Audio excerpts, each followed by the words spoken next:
Hey everyone, so we need to go ahead and talk about this change that Whatnot just made that is, in my opinion, probably one of the best changes they've made in a long time, but still something that a lot of sellers might find very controversial.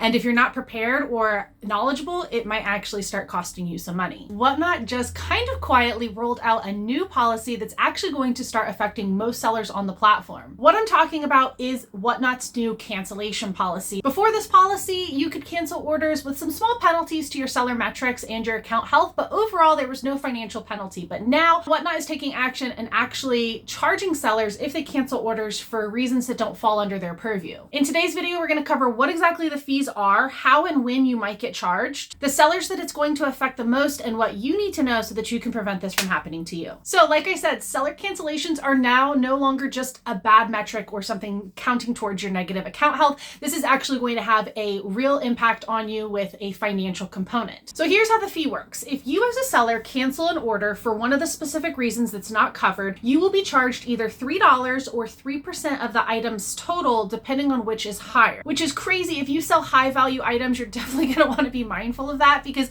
you could have a cancellation on a simple item that's high value and be charged at 3%.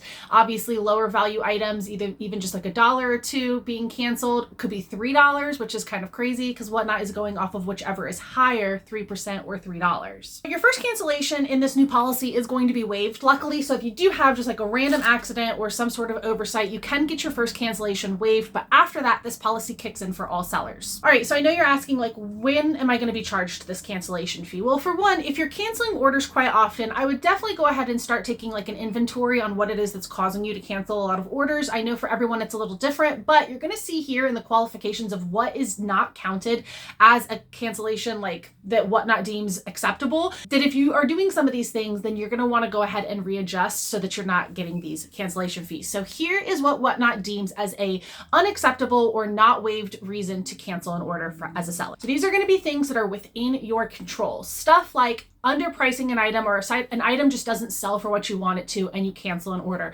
Not having an item in stock or available, or an item gets damaged after it was already sold. Realizing that the condition isn't really what you stated, or that you misrepresented an item and you just want to cancel it, or even selling an item that you no longer have in your possession and realizing it too late that you were sold out. And then of course, a very common one that I see with sellers is just like changing your mind, just straight up deciding like, oh, actually I didn't want to sell that, or I could sell that for higher somewhere else. That's going to be probably the biggest ones that are going to impact people. And because you see a lot of sellers who do cancel orders because an item didn't sell for what they wanted it to, I think we're going to see a lot less of that, because they're going to not only be incurring a flat $3 right off of the top. If it was higher than a $3, 3% is higher than $3, they're getting that 3% charge. So even items that don't sell for what they want, especially if it's a $1 or $2 item, you now, instead of making your 59 cents off of your $1 item after fees, you're now negative $2 and whatever that is, 41 cents, right? So you're giving yourself negative money if you cancel items that are $1 and $2. So unless it's a $3 or higher order,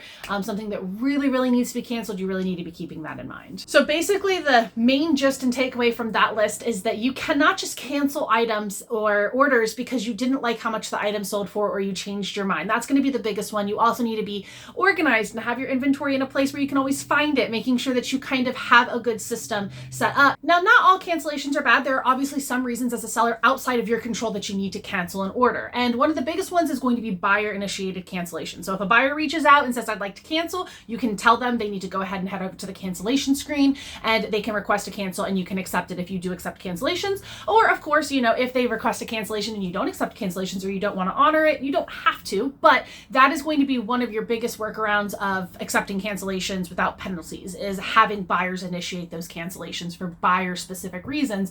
Again, taking the control out of the seller to kind of, unfortunately, in some situations, almost manipulate the live auction platform of kind of canceling orders in masses so that they can resell the item and get more of the value that they wanted. This is going to really just help the buyers out. This cancellation structure is actually really, really beneficial for the buyers, and I think is also going to drastically shape the culture of the selling market on Whatnot as well. The other few categories that Whatnot is going to consider valid cancellations is if you have any sort of like shipping or carrier issues. Maybe there is a reason that the mail cannot go out. Maybe there's a storm coming. Maybe something along those lines lines. I'm not exactly sure what qualifies in the shipping and carrier issues, but I tried to look this up to see if I could find more information on it. I really didn't get any clarity on it, but I guess things that are just super outside of your control, again, I'm going to assume that's stuff like maybe natural disasters, snowstorms, hurricanes, things like that. Also, platform glitches. You guys know Whatnot can be a little touchy sometimes, and there can be platform glitches, and an item can either sell because the chat couldn't bid, or maybe it sold for too much because the chat, something jumped up as a bid, or there was a misunderstanding, something along those lines that have to do with Whatnot specific glitches. Obviously, if you put in a cancellation and then maybe want to reach out to customer support and explain the situation, I'm sure there's going to be situations where they're able to waive and recredit that fee on seller initiated cancellations that have to do with Whatnot app glitches. And then the last category actually has to do with like card breaks. I'm not super familiar with the card break world, but from what I understand, you buy your team up front, and then when the break happens, you get the cards of that team, something along those lines. If for some reason a break does not fall into anything that you can qualify for, I guess there's times that breaks happen and you don't get any cards. I really am not 100% sure, but I do know that that's one of the exceptions, is that if you make a purchase and you're not eligible in the break, then the seller can cancel your order for your benefit. It's not really as a penalty to you, it's for your benefit. In those situations as well, those cancellation fees will be waived. So general rule of thumb, the buyer initiates cancellation, you're good to go. You're not getting a penalty. The seller initiates cancellation for one of the reasons it's not considered outside of your control, then you will incur that fee. For those of you guys that sell on eBay, you guys can kind of know this similar structure, which is kind of, I think, what Whatnot's adopting, is that on eBay, like when a buyer initiates a cancellation, you're not penalized. You can just accept the cancellation and move on about your day. Like eBay just calls it null and void. eBay will almost even ask you, do you want to relist this item? It's really easy, right? It's like super part of their process. With Whatnot, however, there are a lot of times that buyers will reach out via the chat and just ask like, hey, can you actually cancel this? Or I changed my mind, or whatever it is. And you cannot then go in and cancel the order and claim that the buyer claimed to wanted to cancel it. The buyer actually has to put in an actual cancellation request. And if you're not familiar with how that works, basically when a buyer makes a purchase after the show or even during the show, they can always go into their own account on the Whatnot app or dashboard and find their purchases. There's always a link for them to see all the things that they've purchased. And so once they go into that purchases tab, they can actually click the item that they want to request a cancellation on and put in a cancellation request. It's actually quite easy. So if you have a buyer reach out and they want to put in a cancellation, but they're just asking you if you can cancel it, do not accept that, because that is when you're going to get into murky territory. So even though they asked, they did not initiate the cancellation. So you just need to guide them and say, hey, yep, if you can go to your purchase history, you can see all your transactions and you can select the one that you want to request a cancellation on, and then you can let them know, yes, I'll accept it, or you can even just say, sorry, I don't accept cancellations, whatever it is that you want. But at the end of the day, you need to have the buyers initiating that cancellation. So like I said, the sellers that are going to really be affected by this are the ones that are selling as a game. There are unfortunately some sellers on the Whatnot platform, in my opinion, that's my opinion, that they are out to get the best profit they can based on hype and large amounts of people in their shows, having quantities of high demand items that they want top dollar for. And there are unfortunately some sellers who, if they do not get the price that they wanted on a certain item, they will just literally cancel people's orders, like mass canceling orders. But because they do so many shipments, those cancellations hardly impact their account. So if you're unfamiliar with seller metrics, basically you want your account health, I believe it's 88%, something along those lines. You want your account health at 88%. Anything that starts dropping below like 85, you're definitely going to get like some warnings. And I think it's like 81, 82 or 80. I can't remember exactly, but once it gets below, like you have about a 20% issue rate, you're going to start seeing like 3-day bans or temporary bans or suspensions on your account. And if it's like a long-term like issue that you have as a seller, you're eventually just going to get banned from the platform. But because these people do so many transactions, those few cancellations are like a drop in the bucket. So that is another thing to keep in mind, is that the sellers that are really going to be impacted by this are the ones that intentionally do this, that this is part of their selling strategy. So that's really what this policy, I think, is targeting. And it really is to just help make the buyer feel more like comfortable, because unfortunately there is a lot of rhetoric around buyers who just do not understand why their orders were canceled, giveaways were canceled, whatever it was, because they're just like, I mean, I won fair and square. I bought that item. That's what you listed it for and sold it for. That's what you ran the auction for, and I won.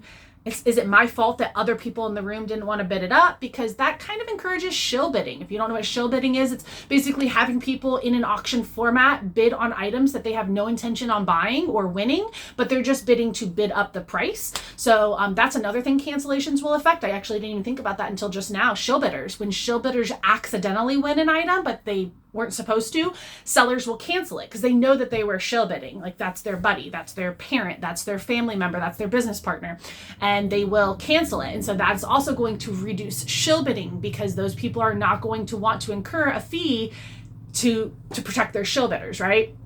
That's very interesting. I didn't even think about that whole thing. But yeah, that's a whole nother component to it, which is wild. So again, this is really impacting the people who just do not want to innately play by the rules of a live auction and do not want to start auctions at what the lowest is that they're willing to take. They want to play the game, essentially. It is a game of the hype and the social component of, this is a limited item or this is rare. Guys, this is amazing. And that, bid it up mentality, unfortunately. The people who are just running standard auctions and have general issues here and there, you're really not going to be too affected by this policy. Luckily. So the bottom line in this situation is that Whatnot really didn't just implement a policy, they're actually changing selling behavior, which is to me one of the most refreshing things I'm seeing, which is why I'm actually making this video. If you guys know, I've been doing a lot of vlog behind the scenes kind of content. If you don't follow me or you've never seen my channel before and you're just watching me for the first time, I actually have been making reselling content about Whatnot in particular for the last few years, and I have been particularly lately doing a lot more behind the scenes vlog, follow me in the day in the life type stuff. But I started off as an educational channel and I haven't made an educational video in a while, but this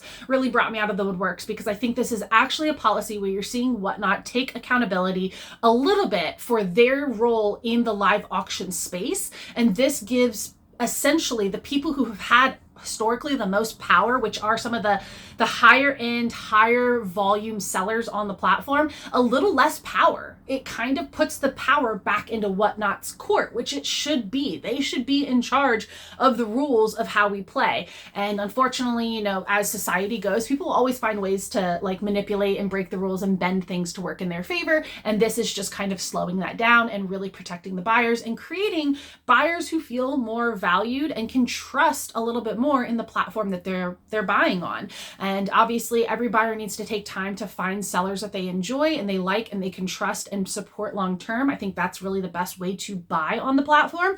But for people that are new and just popping in and have never, really been in the area, and they don't know these people, and they pop into a show that has 800 people in it and they start buying stuff, they want to be protected too, whether it's a giveaway that they win, because that's a big problem is people winning a giveaway that they fair and squared entered because they're watching the show, they win, but then they don't buy anything, which I think is poor buyer etiquette, but that's neither here nor there. And then the seller cancels the order because they didn't buy anything. I get it. I get the sentiment. It costs us $4 to $7 to ship those things out, right? Depending on what it is. But that's not how that works. You don't offer something for free to everyone in the room and then get mad when someone in the room wins it. So really, really happy to see this. This is overall very exciting. This is now taking something that went from an option as a seller to nope, that's not standard practice. And you got to kind of play by the rules. I would love to know what you guys think. This to me has just been such a great change. Please let me know in the comments what your opinions are, what your thoughts are. Is this a good move by Whatnot? Is this a controversial move by Whatnot? Do you think this is overall going to actually help buyers long term and maybe create an environment where sellers have to be just a little bit more prepared and shaping the culture of the sellers on the app? Or do you completely disagree and think this is just a wild move? I'd love to hear your comments below. And if you guys like educational content like this, definitely hit that thumbs up button or let me know, because I'm trying to get back to my roots on YouTube a little bit with some more of the educational stuff, but it's just very easy sometimes for me to pick up the camera and have you guys follow me along and what solds and thrifting and sourcing and all of that stuff. But I do love this educational stuff. It was good to be back. I did miss you guys. It's been just a little while since I've kind of sat down in front of the camera, so it was refreshing to be back. But thank you guys so much for watching. I will see you all next week with another Whatnot reselling related video. I hope you have an awesome week until then. Bye.